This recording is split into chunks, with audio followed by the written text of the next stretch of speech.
आदित्य की आवाज में जितनी तल्खी थी, उससे पूरा कमरा गूंज उठा। उसकी आंखों में शिकायतें थी, दर्द था और एक टूटे हुए इंसान का गुस्सा भी। जब तुम्हारी सास मुझे बेशर्म, बदतमीज कह रही थी, मेरी गलती नहीं बल्कि मेरी जिंदगी को गलत बता रही थी, एक एक करके मेरी सारी कमजोरियां सबके सामने उघाड़ रही थी, तब कहाँ थी तुम? तुमने तो जैसे कुछ सुना ही नहीं। तुम खड़ी थी, मगर जैसे बेजान सी। तुमने मेरी तरफ देखा तक नहीं। ऐसे क्यों मेरी वकालत करोगी अब? क्यों? तुम्हें तो बस मौका चाहिए था, मुझे नीचा दिखाने का, मुझे अपमानित करने का। तुम मुझसे बदला लेना चाहती हो, है ना मंगल?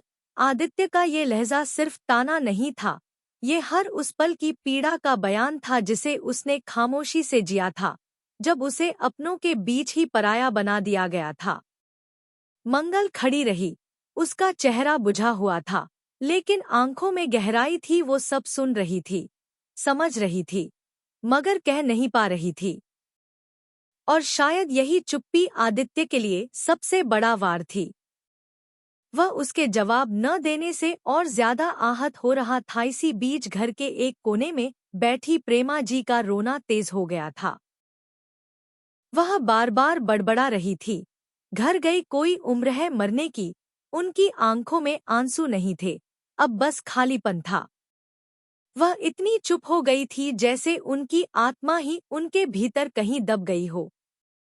किसी माँ के लिए अपने बच्चे को खोना सबसे बड़ा शाप है, और जब यह शक हो कि यह मौत एक हादसा नहीं बल्कि कोई साजिश है, तब दर्द और भी गहरा हो जाता है। लक्ष्मी उनके पास बैठी थी, उनका हाथ थामे हुए, और उन्हें सांत्वना देने की कोशिश कर रही थी। प्रेमा जी, हम जानते हैं कि यह बहुत मुश्किल वक्त है, पर आप हिम्मत मत हारिए। हम सब मिलकर सच्चाई का पता लगाएंगे। किसी भी माँ बाप को अपने बच्चे के लिए चिता की आग जलानी पड़े, ये सबसे बड़ा अभिशाप है। लेकिन मुझे यकीन है कि जो भी हुआ है, उसमें कोई ना कोई गहरी साजिश जरूर है। प्रेमा जी उसकी ओर देखकर फिर फूट पड़ी।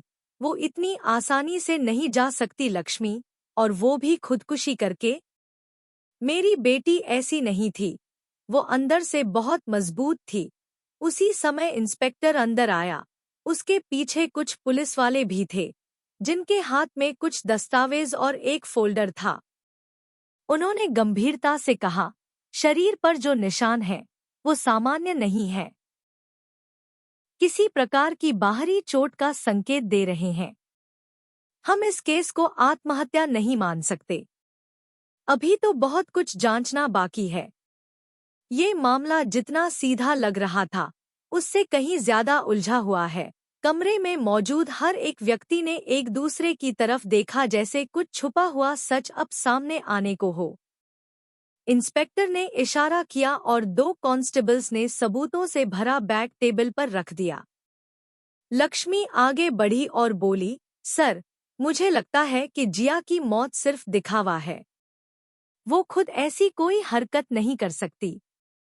उसने मुझसे कुछ दिन पहले कहा था कि वो किसी बड़ी योजना पर काम कर रही है, एक ऐसा प्लान जो सबको चौंका देगा।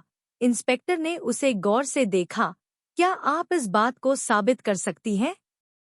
नहीं, लेकिन मैं आपको वो चैट